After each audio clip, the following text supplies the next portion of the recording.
Hello, I have an exciting study to tell you about today. It's called the Neurobiology and Neurophysiology of Breath Practices in Psychiatric Care. Hello, I'm Dr. Todd Royce with Chiropractic First and Rhino 1010 Fitness and Wellness, and we scour the globe to try to give you the best in studies, the best in research, the best in information on how to get your body to last as long as possible and to have a vibrant life while you're here on Earth. That's what we're all about.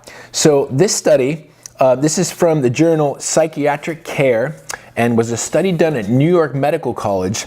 And the authors, they're psychiatrists, which means, of course, as you may know, in psychiatry, it's a lot of pharmacology, a lot of drugs to get people to relax and to get them to change their mindsets toward things.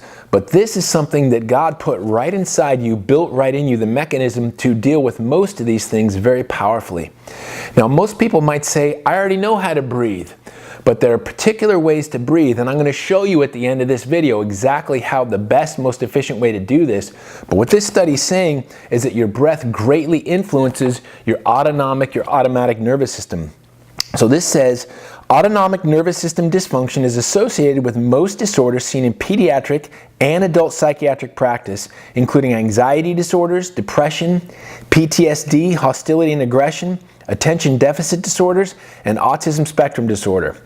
Increase in the underactivity of the parasympathetic branch, more on that in a moment, and correcting the erratic or overactivity of the sympathetic branch, more on that in a moment, can improve stress resilience and ameliorate psychological and physical symptoms. Sounds a lot like what they're medicating people for. It's really exciting to see that God put the mechanism inside of us to decrease that anxiety and that stress, and I'm going to show you how to do it. You may have heard me talk about how chiropractic influences heart rate variability. So that's one thing that this study talks about. Slow breathing practices increase vagal influence on heart rate variability. Now, what does that mean? It means that if our body is healthy and adapting properly to different stresses and stimuli from the environment, our heart rate is going to actually increase and decrease. If we're under constant stress, or what we call fight or flight, or what we call sympathetic nervous system dominance, then we're under stress all the time and our body is literally eating itself from the inside out. We're also not as active, we're not as vibrant, we're not as joyful around our family, and we can't handle these stresses and anxieties nearly as well as if we're more parasympathetic, or what we call wine and dine, or we have a high heart rate variability. So chiropractic, there are many studies that show that chiropractic adjustments influence that. Breathing influences our stress and our heart rate variability for the same exact reasons. It's because your brain and your spinal cord, your central nervous system, regulate all the parts of your body. So your breathing, your hormones, your digestion, your immune system, all that is regulated by the function of the nervous system. So chiropractic reduces stress to the nervous system because we're reducing stress through the spine and where it connects to the rest of the body. Same thing with proper breathing practices, they can reduce stress to the body.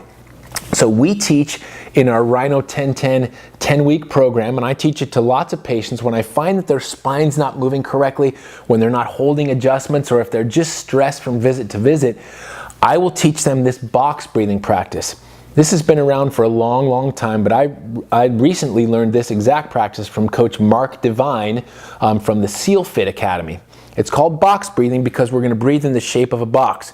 We call this guy Guts Guy for obvious reasons. Guts Guy, you mind if I use your poster for this? No, he doesn't mind. Thank you. Actually, I think it might be a she, but as I look at her face, looks more like a woman, but we've been calling him Guts Guy forever.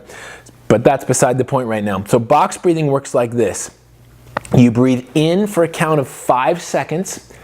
So when you breathe in, you constrict your throat. Perhaps you can hear with this microphone, like if you're trying to fog a mirror, you constrict the back of your throat slightly so there's a little restriction to the breathing. So breathe in 5 seconds.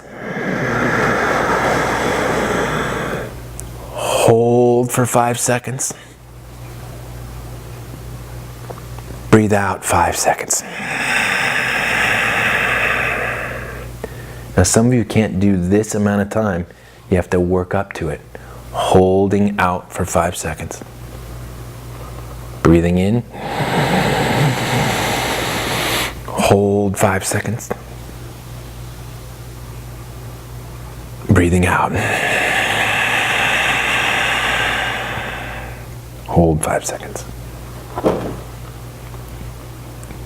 Breathe in. You can't see my dog, but she's looking at me over there wondering what the heck I'm doing. You breathe like this already, don't worry about it, Peppers. So you can do that. I already feel more relaxed, even though I'm kind of nervous filming this video. That breathing practice, I tend to do it in my car. You can do it anytime you feel stressed. If I'm going to get up and give a public presentation, I'll breathe like that. It's very, very powerful. Rather than taking a drug or something that's dangerous, something that's proven to cause homicidal and suicidal tendencies, why not do something that God gave you from the inside? As you breathe, you're moving your spine, you're massaging those organs, you're increasing that parasympathetic tone. Thank you so much for listening today. If you'd like to learn more how we can help you take your health to the next level, visit chirofirst.net and rhino1010.com. Have a beautiful day.